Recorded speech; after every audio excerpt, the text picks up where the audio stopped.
सहस्रशीर्षं देवं विश्वाक्षं विश्वशम्भुवं विश्वं नारायणं देवमक्षरं परमं पदम् विश्वतः परमां नित्यं विश्वन्नारायणगुं हरिम् विश्वमेवेदं पुरुषस्तद्विश्वमुपजीवति पतिं विश्वस्यात्मेश्वरगुं शाश्वतगुं शिवमच्युतं नारायणं महाज्ञेयं विश्वात्मानं परायणम्।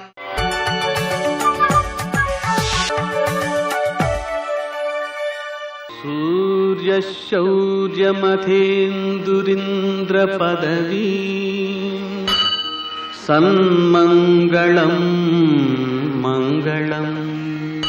యఃకర్తా జగతాం భర్తా సంహర్తా మహసాం నిధిః ప్రణమామి తమాదిత్యం బహిరంతస్తమోపహం. నేటి కాలమాన విశేషాలను గమనిద్దాం. స్వస్తి శ్రీ చాంద్రమాన దుర్ముఖనామ సంవత్సరం దక్షిణాయనం శరదృతువు కార్తీక మాసం శుక్లపక్షం ఆదివారం. సూర్యోదయం 6:20 సూర్యాస్తమయం 5:39 తిథి షష్ఠి మధ్యాహ్నం 12:12 వరకు. నక్షత్రం ఉత్తరాషాఢ రాత్రి 3:12 వరకు. వర్జం ఉదయం 10:04 నుంచి 11:47 వరకు. దుర్ముహూర్తం సాయంకాలం 4:08 నుంచి 4:54 వరకు. అమృతకాలం రాత్రి 8:20 నుంచి 10:03 వరకు. రాహుకాలం ఆదివారం కాబట్టి సాయంకాలం 4:30 నుంచి 6 వరకు. అష్టకవర్గరీత్యా శుభప్రదమైన సమయం సాయంకాలం 6:05. నేటి విశేషాలలో అగ్ని పూజనం ప్రదోషం అనే విశేషాలు ఉన్నాయి. ఆదివారం కాబట్టి సామాన్యంగా ఆదివారం నాడు వేడి నీళ్ళు పోసుకోకూడదు. కార్తీక మాసం కాబట్టి అసలే పోసుకోకూడదు. సూర్యోదయానికి ముందే నదీ స్నానం చేయడం అత్యుత్తమ సత్ఫలితాలను అందజేస్తుంది. ఆ నదీ స్నానం అయిన తర్వాత సూర్య నమస్కారాలు చేయడం ఆదివారం కాబట్టి. అగ్ని పూజ కాబట్టి మనం హోమం చేయడం, ఇష్టదేవతకు హోమం చేయడం. ఈ హోమం చేసేటువంటి కార్యక్రమం వలన ఏమవుతుంది? ధనమిచ్చేత్ హుతాసనాత్. మనకి ఆర్థికమైనటువంటి పుష్కలత్వం ఉండాలంటే, అంటే డబ్బుకు లోటు లేకుండా ఉండాలంటే ప్రతిరోజు హోమం చేయాలన్నమాట. ఆ విధంగా హోమం చేయడం. అలాగే సాయంకాలపు వేళ ఐశ్వర్యం ఈశ్వరాదిచ్చేత్ కాబట్టి ఐశ్వర్యం కావాలనుకున్న వారు ప్రదోషకాలంలో శంకరుణ్ణి పూజ చేయాలి. ఆ విధంగా పూజ చేయడం ద్వారా విశిష్టమైన సత్ఫలితాలు సిద్ధిస్తాయి. నిత్యావసరాలన్నీ కూడా సమకూడతాయి. పనులు చేసే వాటికి విఘ్నాలు ఉండవు. ఏ పని ఎలా చేయాలో జ్ఞానం వికసిస్తుంది. ఇంకా విశేషించి ఆరోగ్యం, మృత్యుంజయత్వం, ఆహార సౌఖ్యం, పవిత్రత. గంగాదేవికి కూడా మనం పూజ చేస్తాం కాబట్టి ఆ గంగా స్మరణతోనే సకల పాపాలు పోతూ ఉంటాయి. కాబట్టి పవిత్రత సిద్ధిస్తుంది. అందువలన ఈ ప్రదోష సమయాన్ని పూర్తిగా సద్వినియోగం చేసుకోవాలి. సూర్యాస్తమయం నుంచి 1:12 పాటు ఆ సద్వినియోగం చేసుకోవాలన్నమాట. విశేషించి కార్తీక మాసం కాబట్టి నక్తవ్రతాన్ని ఆచరించేటువంటి వారు సాయంకాలం వరకు కూడా మనం ఉపవాసం ఉండి సాయంకాలం ప్రదోష వేళ ఆ శంకరుణ్ణి ఆరాధన చేసుకుని తర్వాత నివేదన చేసి ఆ ప్రసాదాన్ని స్వీకరించడం ద్వారా మనకు నక్తవ్రతం సిద్ధిస్తుంది. నేటి ఆణిముత్యాలు.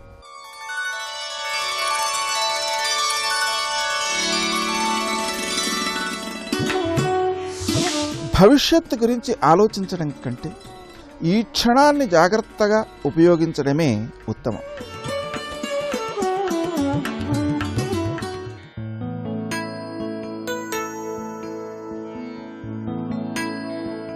బుద్ధి వికసించేది చైతన్యంతోనే. ఆ చైతన్యమే నశించితే వికాసానికి తావే లేదు.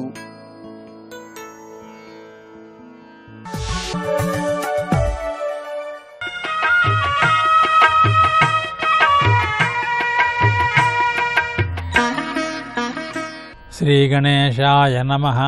శ్రీ సరస్వత్యై నమః. శ్రీపాదవల్లభ నరసింహ సరస్వతి. శ్రీ గురుదత్తాత్రేయాయ నమః. శ్రీ గణపతి సచ్చిదానంద సద్గురు పాదారవిందాభ్యాం నమో నమః. జయ గురుదత్త.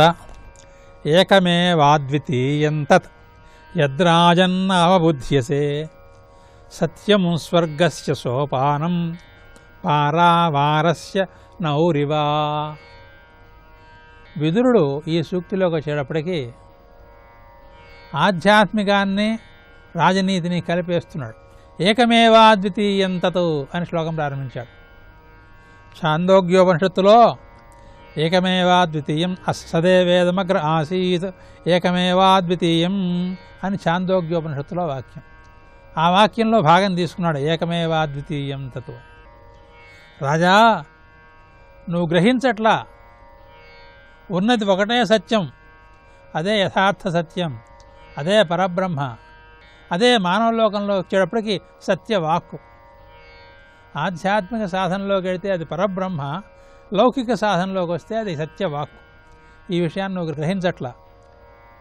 ఈ సత్యవాక్యే స్వర్గస్య సోపానం, స్వర్గానికి వెళ్ళేందుకు మెట్టిది.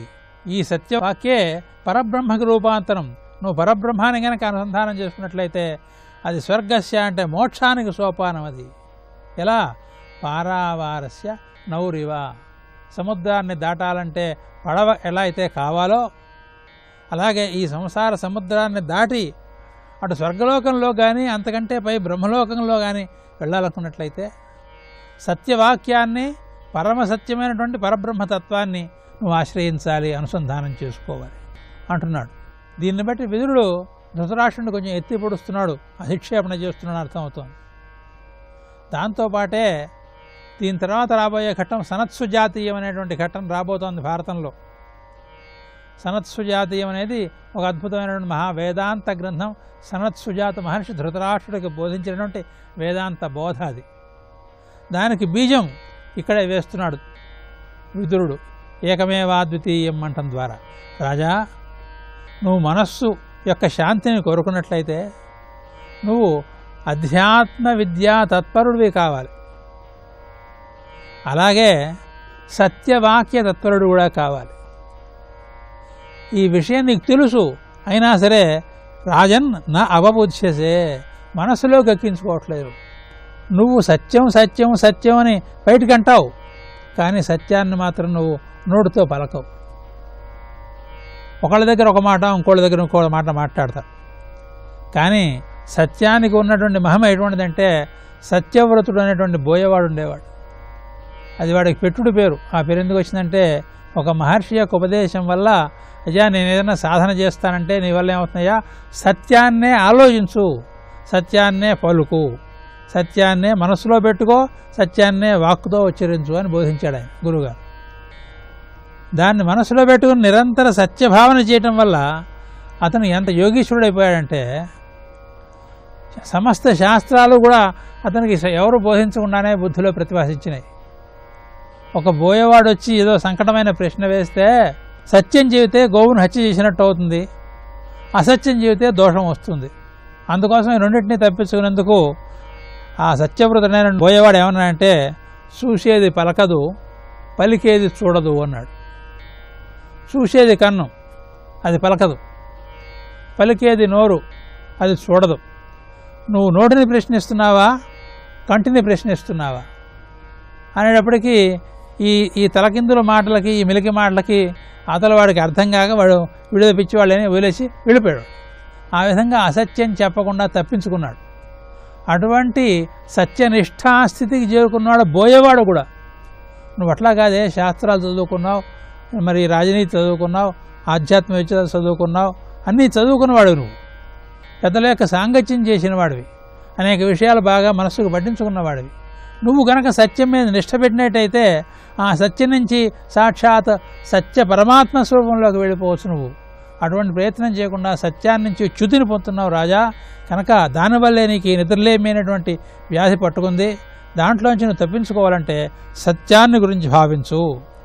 మొదట లౌకిక సత్యాన్ని భావించు, ఆ తర్వాత మానసిక సత్యాన్ని భావించు, ఆ తర్వాత పారమార్థికమైనటువంటి పరబ్రహ్మ సత్యాన్ని భావించు అని మెట్లు మెట్లుగా చెబుతున్నాడు. మనందరికీ కూడా ఈ బోధ వర్తిస్తుంది. సత్యాన్ని పలకడం కాదు, సత్యాన్నే భావన చేయాలి. లోపల అసత్యాన్ని గురించి ఆలోచిస్తూ పైకి సత్యం చెప్పినా కూడా ఉపయోగం లేదు. లోపల ఆలోచన సత్యం గురించే ఉండాలి, పైకి పలికేది సత్యంగానే ఉండాలి. ఈ రెండు చేసినట్లయితే యథార్థ పరమార్థ సత్యమైనటువంటి పరమాత్మను గురించినటువంటి జ్ఞానం కూడా దానంతట అదే మనకు అంటుతుంది. అటువంటి సద్గురువులు మనకు లభిస్తారు, అటువంటి సిద్ధి మనకు అందుతుంది. అటువంటి స్థితిని మనం పొందుదాం. జయ గురుదత్త.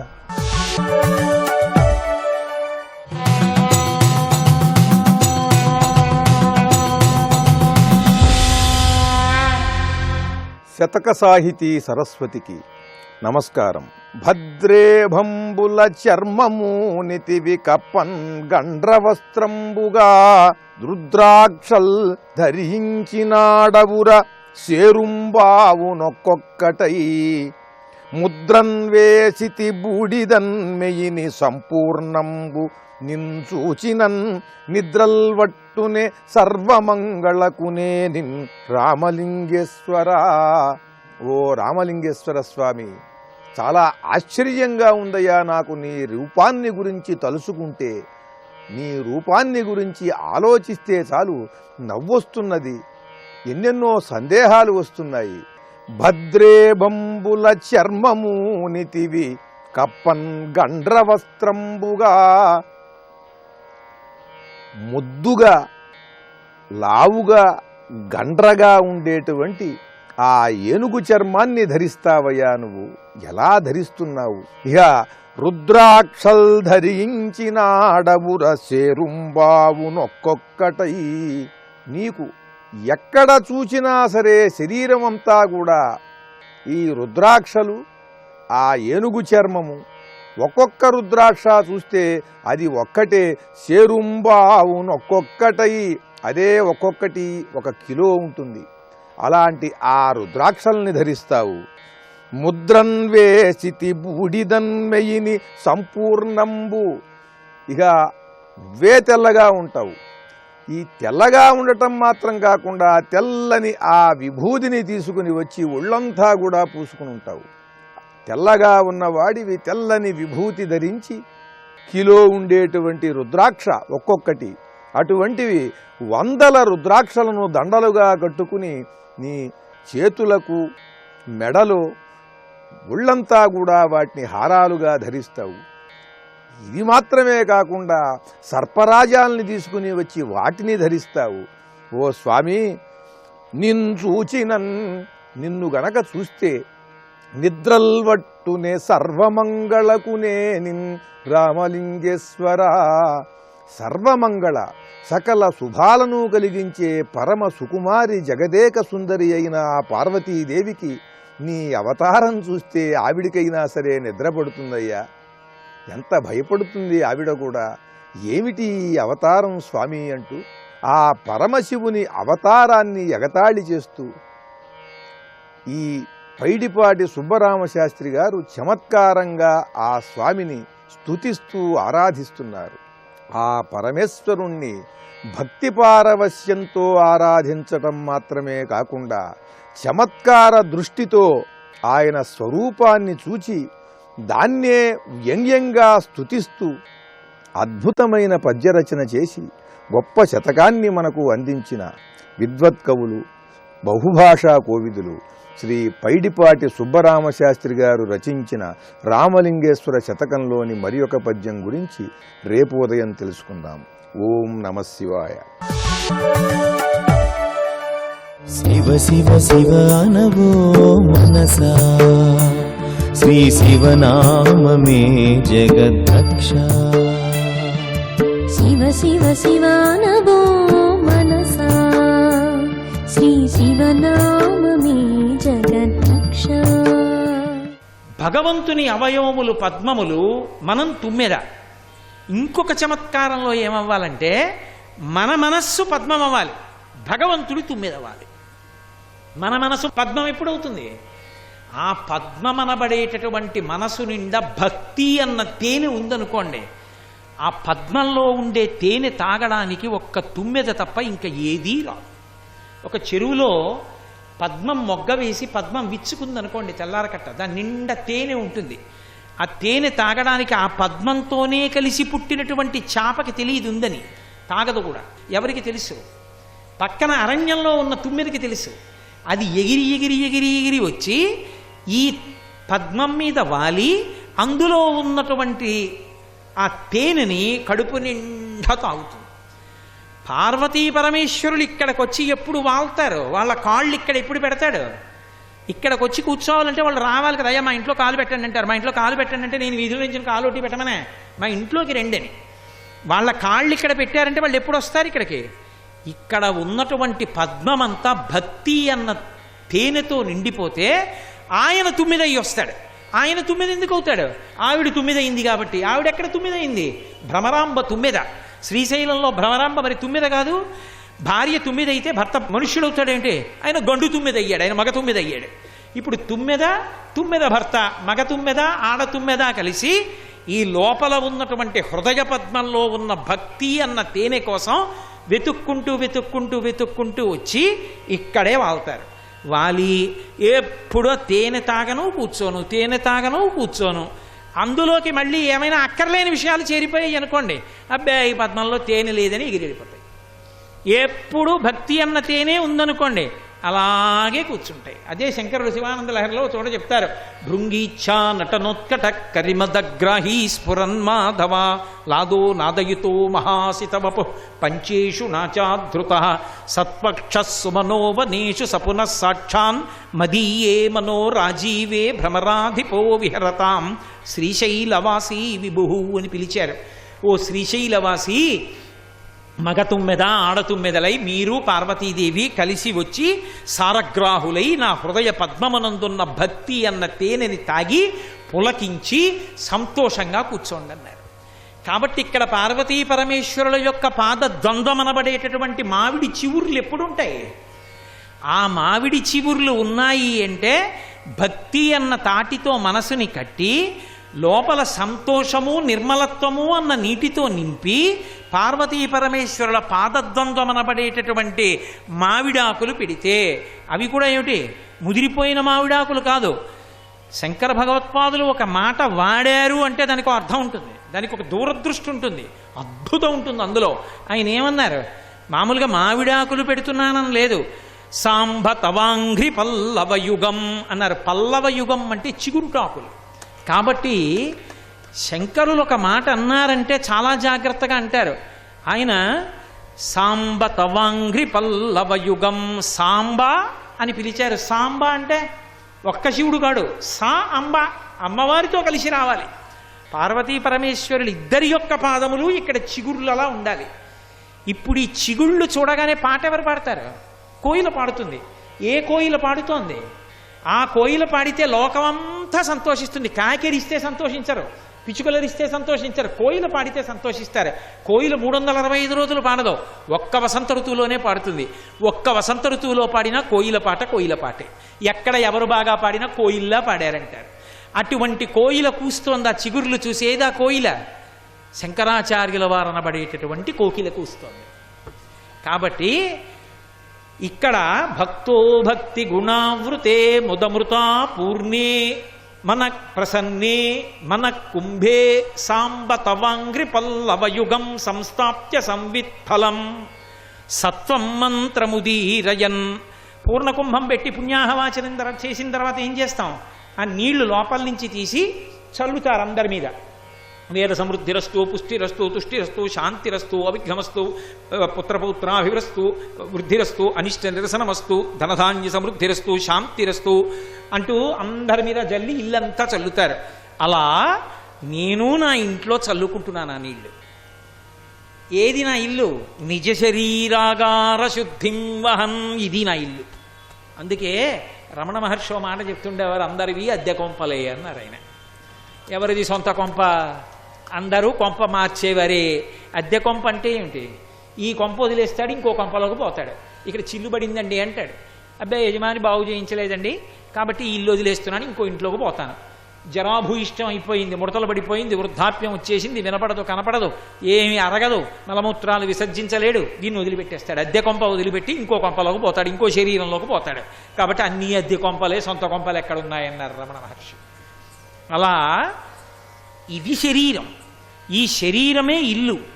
ఈ ఇంటిని శుద్ధి చేసుకోవాలి. దీని నిండా ఎప్పుడూ పనికిమాలిన ఆలోచనలు, పనికిమాలినతనం కాదు. ఈ శరీరము ఎప్పుడూ శుద్ధి పొంది ఉంటే, ఇందులోంచి మంచి ఆలోచనలు వస్తే ఇది దేనికి పనికి రావాలి? శుద్ధమైన ఇల్లు దేనికి పనికొస్తోంది? పెళ్లి చేయడానికి పనికొస్తోంది. పెళ్లి చేసే ముందు కదా పుణ్యాహవాచనం చేశారు. ఇక్కడ కూడా పుణ్యాహవాచనం ఎప్పుడూ చేస్తూ ఉంటాను. ఎందుకు? ఎప్పుడూ పెళ్ళుంది. ఇవాళ పెళ్ళయింది, రేపు పెళ్ళవుతుంది, ఎల్లుండి పెళ్ళవుతుంది. ఇది ఎంతకాలం ఉంటుందో అంతకాలం రోజు లోపల కళ్యాణం ఉంటుంది. కళ్యాణం అంటే కళ్యం సుఖం అనయతి ప్రపయతీతివా కళ్యాణం అని. ఏది సుఖాన్ని ఇస్తుందో అది కళ్యాణం. సుఖం అన్న మాటకు అర్థం ఏదో మంచి మధుర పదార్థం తినడం కాదు. అక్కడ మొదలుపెట్టి మోక్షం వరకు సుఖం, మోక్ష సుఖం అనుభవించాడంటారు. అందుకే కామకోటి అంటారు. కామకోటి అంటే ఏ కోరికకైనా హద్దు ఆ పార్వతీ పరమేశ్వరులే తీర్చగలరు తప్ప అన్యులెవ్వరూ ఆ కోరికలు తీర్చగలిగినటువంటి సమర్థులు కారు. అందుకే కామకోటి అంటారు.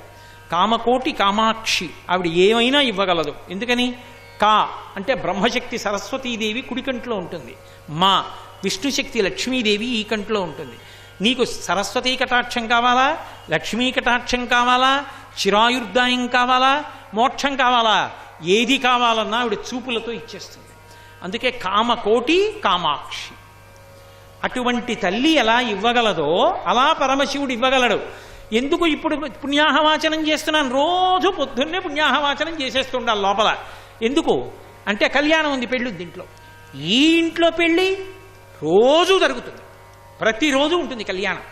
భద్రాచలంలో సీతారామ కళ్యాణం ప్రతిరోజు ఎలా ఉంటుందో, వెంకటాచలంలో పద్మావతి కళ్యాణం ప్రతిరోజు ఎలా ఉంటుందో, లేకపోతే శ్రీశైలంలో ఆ తల్లి భ్రమరాంబ కళ్యాణం ప్రతిరోజు ఎలా ఉంటుందో, అలాగే ఇక్కడ కూడా ప్రతిరోజు కళ్యాణం ఉంటుంది, ప్రతిరోజు జరుగుతుంది కళ్యాణం ఈ ఇంట్లో. అందుకని ప్రతిరోజు పుణ్యాహవాచనం చేస్తాను. ఎందుకంటే మరి ఇల్లు శుద్ధంగా ఉండద్దు. ఏమిటి ఆ కళ్యాణం అంటే శంకరులు అంటున్నారు, సత్వం మంత్ర ముదీరయన్ నిజ శరీరాగార శుద్ధిం వహన్. బాబా ఏమి మాటలో ఎక్కడి నుంచి పడిపోతాయో శంకరులకి. సత్వం మంత్ర ముదీరయన్, పుణ్యాహవాచనం చేసేవాడు మామిడి మంటతో నీళ్లు పట్టుకుని మంత్రం చెప్తూ చల్లాలి. ఈ లోపల కూడా చల్లుతూ ఉంటాను. ఏం పట్టుకు చల్లుతుంటానో తెలుసా? ఈ మనస్సన్న కలశలో ఉన్న నీటిని భగవన్నామములను జపిస్తూ ఎప్పుడూ పుణ్యాహవాచనం చేస్తాను. అంటే నిద్రలేస్తూ శ్రీహరి శ్రీహరి శ్రీహరి, నిద్రపోతూ శివా శివా శివా శివ అని 11 మాటలు, మధ్యలో అవకాశం ఉన్నప్పుడల్లా గోవిందా గోవిందా గోవిందా, శ్రీ మహావిష్ణో శ్రీరామ శ్రీరామ శ్రీరామ అంటూ ఎప్పుడెప్పుడు ఎక్కడెక్కడ అవకాశం ఉంటే అక్కడక్కడ భగవన్నామాన్ని పలుకుతూ ఉంటాను. ఈ భగవన్నామం పలకడమే ఈ శరీరాన్నంతటినీ కూడా, ఈ ఇంటిని శుద్ధి చేసుకోవడం. ఇప్పుడు ఈ ఇల్లంతా శుద్ధయింది, కళ్యాణం అవ్వాలి. సత్వం మంత్ర ముదీరయన్ నిజ శరీరాగార శుద్ధిం వహన్ కళ్యాణం ప్రకటీకరోమి. అయ్యా మా ఇంట్లో పెళ్ళి, మీ అందరు రండి అంటాను. మా ఇంట్లో కళ్యాణం, ఇక్కడ లోపల కళ్యాణం జరుగుతోంది, రండి రండి రండి రండి అని పిలుస్తున్నాను. ఏమిటి లోపల కళ్యాణం? ఇక్కడ కళ్యాణం జరగాలంటే నేను మగపెళ్లివారైతే ఆడపిల్లివారు రావాలి, నేను ఆడపిల్లివారైతే మగపెళ్లివారు రావాలి. అసలు నేను ఆడపిల్లివారా మగపెళ్లివారా?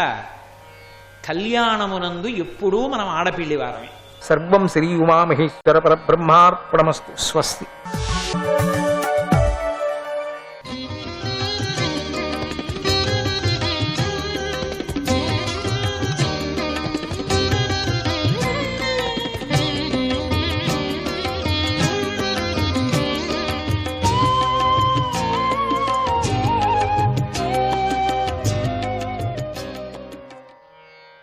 సంకర్షణాయ నమః.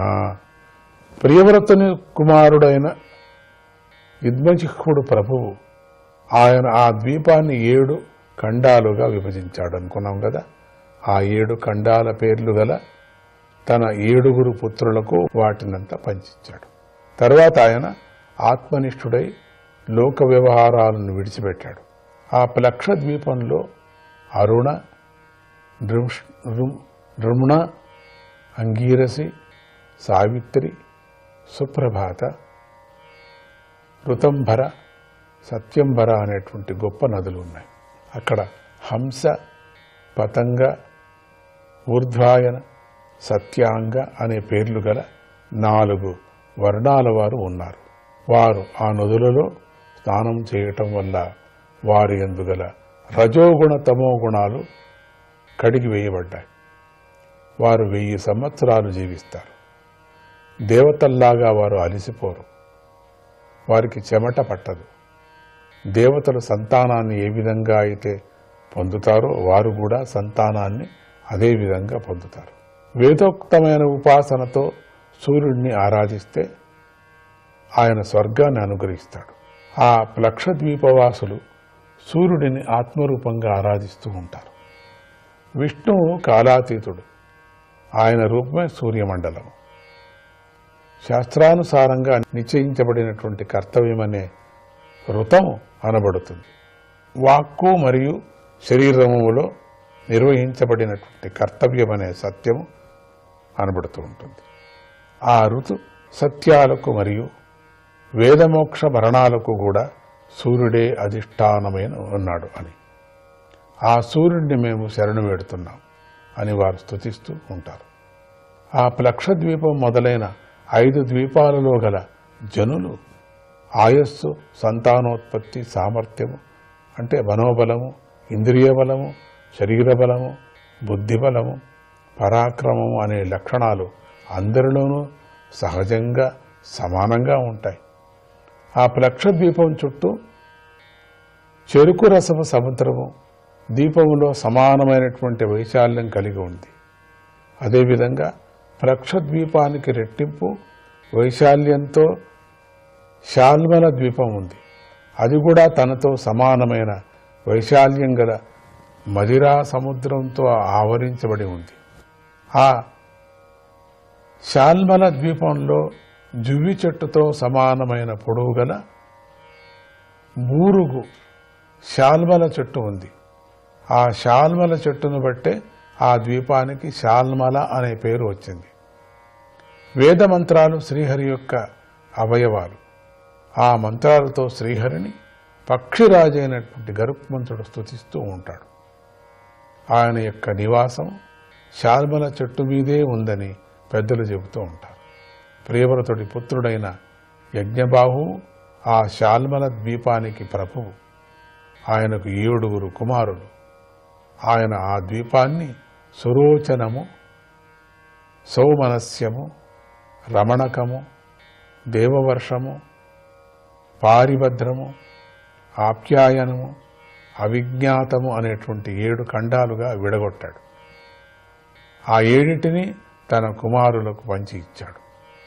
వారి యొక్క పేర్లే ఆ ఖండాలకు ఏర్పడ్డాయి. ఆ ఖండాలలో స్వరసము, శతశృంగము, వామదేవము, కుందరము, ముకుందము, పుష్పవృషము, సహస్రశృతి అనేటువంటి 7 వర్ష పర్వతాలు ఉన్నాయి. అనుమతి, సినీవలి, సర్వస్వతి, సరస్వతి, కుహు, రజని, నంద, రాక అనే 7 ప్రసిద్ధి నదులు ఉన్నాయి. ఆ ఖండాలలో శృతధరులు, వీర్యధరులు, వసుంధరులు, ఇషంధరులు అనే పేర్లు గల జనులు ఉన్నారు. వారు వేదస్వరూపుడు భగవంతుడైనటువంటి చంద్రుడిని ఆత్మరూపుడిగా ఆరాధిస్తూ ఉంటారు. స్వగోభిః పితృదేవేభ్యో విభజన్ కృష్ణశుక్లయోః ప్రజానాం సర్వాసామ్రాజ ప్రజానాం సర్వాసామ్రాజ అంధస్సోమో నాస్తు. చంద్రుడు శుక్ల కృష్ణ పక్షాలలో తన కిరణాల ద్వారా పితృదేవతలకు ఆహారాన్ని అందిస్తూ ఉంటాడు. ప్రజలందరికీ రాజు, ఆహ్లాదం కలిగించేవాడు అయినటువంటి ఆ చంద్రుడు మాకు ప్రసన్నుడవుగా కానీ ఆ ఖండవాసులు ప్రార్థిస్తూ ఉంటారు. అలాగే మదిరా సముద్రానికి ఆవల దానికి 2 విశాలమైన ఒక ద్వీపం ఉంది. అది కుశద్వీపం. శాల్మల ద్వీపానికి చుట్టూ సముద్రం ఉన్నట్టుగానే కుశద్వీపానికి కూడా చుట్టూ నేయి సముద్రం ఆవరించబడి ఉంది. ఈ కుశద్వీపంలో ఈశ్వరుడి చేత దర్భ మొక్క సృష్టించబడింది. అది 2వ అగ్నిలాగా జ్వలిస్తూ దాని యొక్క లేతగడ్డి పరకలతో దిక్కులను ప్రకాశింపజేస్తూ ఉంటుంది. దానిని బట్టే ఆ ద్వీపానికి కుశద్వీపం అని పేరు వచ్చింది.